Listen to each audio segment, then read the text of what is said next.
अस्सलाम वालेकुम बेटा जी। तो आज हम एक्सरसाइज शुरू करने लगे हैं जनाब चैप्टर 12 की। पहले शॉर्ट क्वेश्चन शुरू करते हैं जी, बाद में न्यूमेरिकल देखेंगे। तो पहले शॉर्ट क्वेश्चन से स्टार्ट लेते हैं जनाब।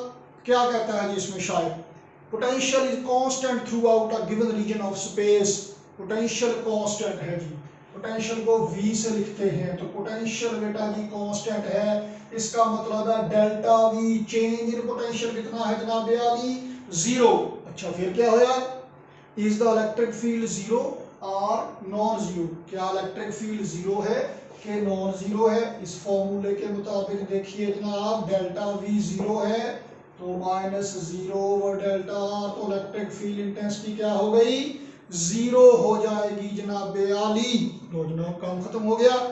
अब दूसरे क्वेश्चन की तरफ चलते हैं।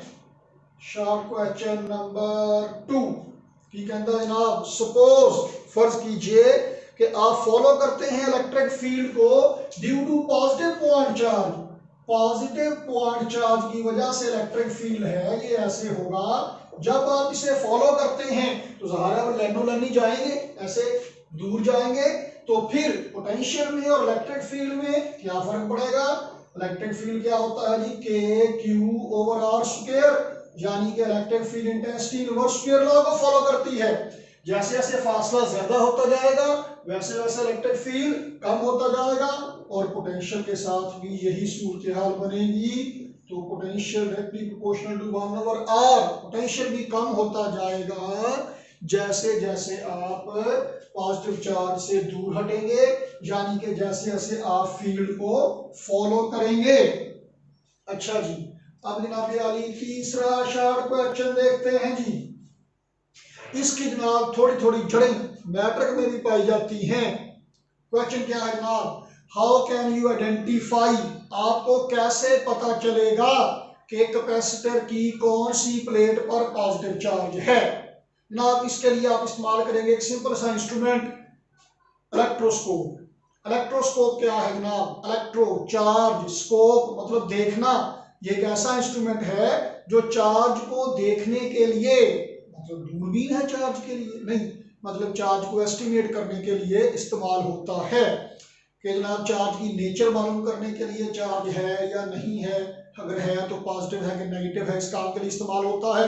तो आप डायग्राम देख ही रहे हैं यहाँ पे, ये एक बोतल टाइप होता है जनाब, जार टाइप, उसके अंदर कार्ड लगा के रॉड उसके अंदर इंसर्ट कर देते हैं, ऊपर डिस्क टाइप लगा लेते हैं और नीचे लगाते हैं गोल्ड लीव्स, सोने के पत्रे। वो अच्छा कंडक्टर होता है, इसलिए आजकल सोना ज्यादा महंगा है तो आप एल्यूमिनियम भी इस्तेमाल कर सकते हैं। एल्यूमिनियम बड़ा सस्ता आपको मिलेगा, 20 रुपए का, 10 रुपए का लेज का पैकेट लीजिए, लेज खा लीजिए और रैपर के आप गोल्ड लीव्स इस्तेमाल कर लीजिए, सॉरी एल्यूमिनियम लीव्स इस्तेमाल कर लीजिए। तो जनाब आप क्या करेंगे, पहले तो आप उन लीव्स पे बाय सम नोन मेथड किसी तरह से आप पॉजिटिव चार्ज ले आएंगे। नेगेटिव ले आए तो भी गुजारा हो सकता है, हमने चूंकि पॉजिटिव के लिहाज से डायग्राम बनाई है तो हम ऐसे डिस्कस कर लेते हैं। लीव्स में पॉजिटिव चार्ज आ गया, अब ये लीव्स एक दोनों पे पॉजिटिव चार्ज है, एक दूसरे को रिपेल कर रहे हैं जनाब पॉजिटिव चार्ज की वजह से। यहाँ पे आप कैपेसिटर को करीब लेके आए ऊपर डिस्क के, और अगर तो कैपेसिटर की वो साइड डिस्क के करीब आती है जिसपे पॉजिटिव चार्ज है, तो क्या होगा जी, करीब लेके आना, टच नहीं करना। वो कैपेसिटर की पॉजिटिव वाली साइड जब डिस्क के करीब आएगी तो वो क्या करेगी, वहां मौजूद पॉजिटिव चार्जेस को रिपेल करके नीचे को धकेल लेगी और नेगेटिव चार्जेस को ऊपर को खींच लेगी। तो पॉजिटिव चार्ज जब नीचे को जाएगा ज्यादा, तो नीचे जाके कुछ इधर आ जाएगा कुछ इधर आ जाएगा, दोनों लीव्स पे पहले ही पॉजिटिव चार्ज था, जब मजीद पॉजिटिव चार्ज आएगा ज्यादा दूर हट जाएंगे।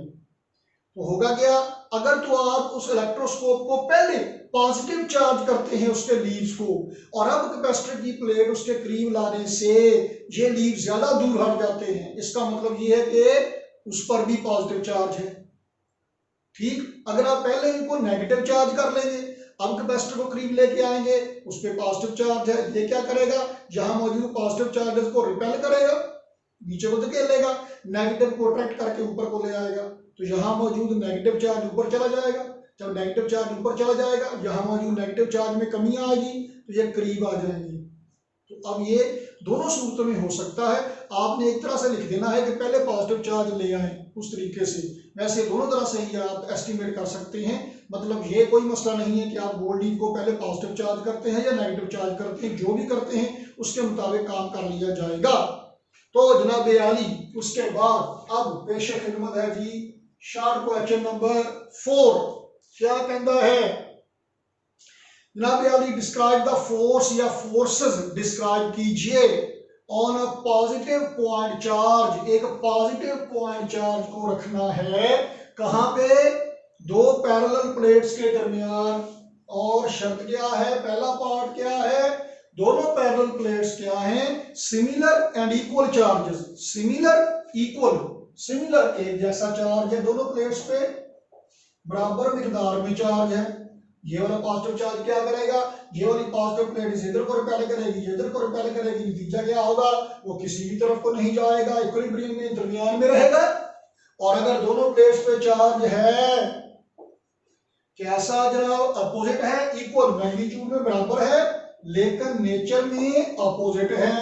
अब क्या करें, ये नेगेटिव से अट्रैक्ट करेगी, ये पॉजिटिव से रिपेल करेगी, तो एक तरफ को ही फोर्स लगेगी, ये मूव कर जाएगा हायर पोटेंशियल वाली प्लेट से लोअर पोटेंशियल वाली प्लेट की तरफ मूव कर जाएगा। पांचवा जनाब आली बड़ा ही मशहूर शॉर्ट क्वेश्चन है और ये हम डिस्कस भी करके आए हैं इलेक्ट्रिक लाइंस ऑफ फोर्स वाले टॉपिक में।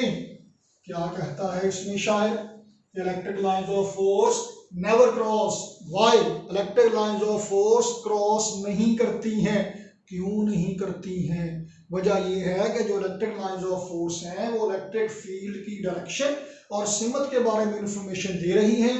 तो अगर electric lines of force cross कर जाएं तो इसका मतलब है कि इस जगह पे electric field line electric field की डायरेक्शन को कैसे बताती हैं, tangent to the path, tangent to the line represents the electric field at that point. इसका मतलब है कि यहाँ पे तो इलेक्ट्रिक फील्ड की दो सिमत में डायरेक्शन है, जैसे दुनिया दो मुंह की छुरी होती है वैसे, लेकिन ऐसा नहीं हो सकता, इलेक्ट्रिक फील्ड एक ही सिमत में अमल करेगा।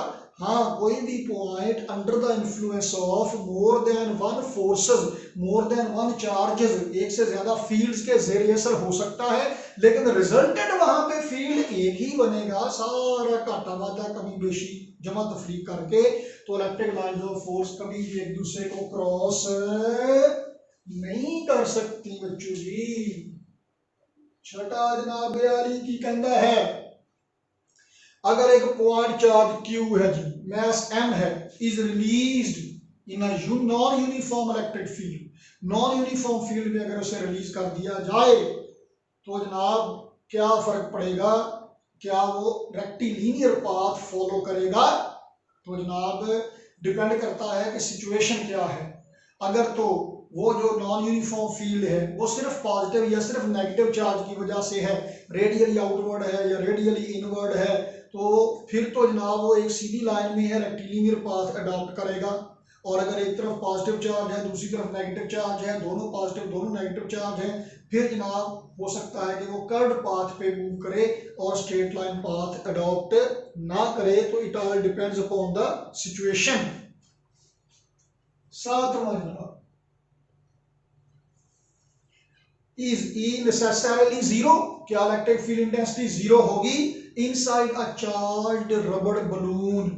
ये जनाब देखिए एक सफियर है, बलून की सफियर है, उस पर पॉजिटिव चार्ज है, क्या उसके अंदर इलेक्ट्रिक फील्ड इंटेंसिटी जीरो होगी। ये जनाब गॉस लॉ की फर्स्ट एप्लीकेशन है कि अगर उसके सफियर के अंदर चार्ज जीरो है तो इलेक्ट्रिक फ्लक्स जीरो होगा, और अगर इलेक्ट्रिक फ्लक्स जीरो है तो इलेक्ट्रिक फील्ड इंटेंसिटी भी जीरो होगी।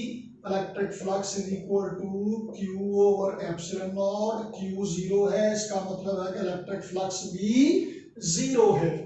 तो इलेक्ट्रिक फ्लक्स जीरो है तो इसका मतलब है कि E dot A zero is equal to E dot A, vector का निशान डालना मत भूलिएगा। इसका मतलब है कि या तो E जीरो है और एरिया तो जीरो नहीं हो सकता जनाब, बलून का एरिया तो है, काशिन सरफेस का एरिया तो है, जो भी आप लेंगे। तो जनाब आली उसके बाद आगे चले जी, आठवां जी नंबर 8, नंबर 8 जनाब थोड़े से रह गए, आज तो हल्का फुल्का सा ही काम है कुछ। क्या कहता है जी, क्या ये सच है, क्या ये सही है कि Gauss's law states that the total number of electric lines of force crossing any closed surface in the outward direction is proportional to fla fla fla fla fla fla fla। तो जनाब यारी ये बिल्कुल सही है, ये Gauss's law की ही statement है और कुछ नहीं है। जनाब यारी क्या कहता है जी, do electron tend to go to region of higher potential or lower potential। अब हम ये तय कर चुके हैं कि पॉजिटिव चार्ज वाली प्लेट हमेशा हायर पोटेंशियल वाली हुआ करेगी और नेगेटिव चार्ज वाली प्लेट हमेशा लोअर पोटेंशियल वाली हुआ करेगी। तो अगर इलेक्ट्रॉन को रिलीज करें, इलेक्ट्रॉन को छोड़े तो वो किधर जाएगा, नेगेटिव से पॉजिटिव की तरफ जाएगा, यानी लोअर पोटेंशियल से हायर पोटेंशियल की तरफ इलेक्ट्रॉन जाएगा। तो जनाब यहाँ पे शॉर्ट क्वेश्चन हो गए हैं पूरे। बोनस के तौर पे जनाब यानी एक शॉर्ट क्वेश्चन और करते हैं, ये पहले हुआ करता था अब निकाल दिया गया है, लेकिन हमने शामिल कर लिया है due to its importance, due to its logic और इसकी दिलचस्पी के लिहाज से बड़ा मजेदार है। पहले हम डिस्कस कर चुके हैं जब हमने कंपैरिजन डिस्कस किया था इलेक्ट्रोस्टैटिक एंड ग्रेविटेशनल फोर्सेस के दरमियान। क्या है जी, how the orbits of planets, planets के ऑर्बिट्स कैसे मॉडिफाई हो जाएंगे, कैसे चेंज हो जाएंगे अगर सारे प्लैनेट्स पे चार्ज आ जाए। जनाब यानी electrostatic force is very very greater than gravitational force, nearly 10 की पावर 38 गुना इलेक्ट्रोस्टैटिक फोर्स ज्यादा है ग्रेविटेशनल फोर्स के मुकाबले में। मतलब मेरा और मेरे सामने जो कैमरा पड़ा है, हम दोनों का जितना मैस है, इसकी वजह से हमारी जितनी हमारे दरमियान ग्रेविटेशनल फोर्स है, जितना हमारा मैस है, अगर इतना ही हम पे चार्ज होता, बिल्कुल यही न्यूमेरिकल वैल्यू होती, तो हमारे दरमियान इलेक्ट्रोस्टैटिक फोर्स मौजूदा ग्रेविटेशनल फोर्स के मुकाबले में 10⁻38 गुना के लगभग ज्यादा हो जाती। और आप अंदाजा लगाएं कि ये कितनी ज्यादा है, तो नतीजा क्या होता, सारे प्लैनेट्स पे अगर चार्ज आ जाता तो या तो इतना स्ट्रांगली अट्रैक्ट करते कि एक दूसरे के अंदर गुस्सा हो जाती, जैसे कोरोना के डर से आजकल पाकिस्तानी कौम एक दूसरे में घुसी पड़ी है, या फिर इतना स्ट्रांगली रिपेल करते कि एक दूसरे से इतना दूर चले जाते।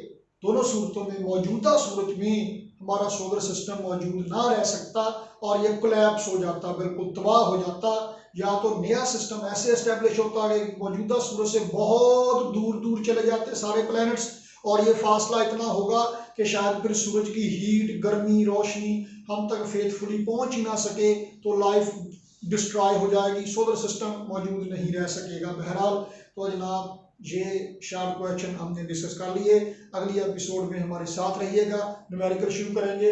अल्लाह हाफिज।